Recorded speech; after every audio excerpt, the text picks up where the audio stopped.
Hi guys, welcome back to our channel How to Log In. Today in this video, I'm going to show you how to log into your Northwest Bank account. To do so, follow some simple steps with me. First of all, go to your browser and your default search engine. Then search Northwest Bank Login. Then go to the first result that shows up or go to onlinebanking.northwest.bank.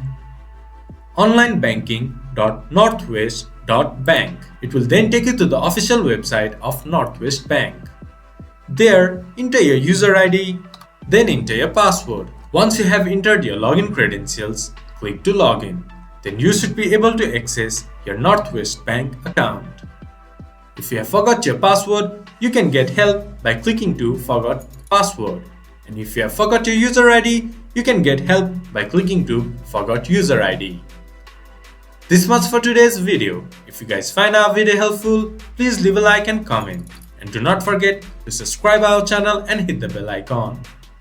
I'll see you guys again in our next video. Thank you for watching.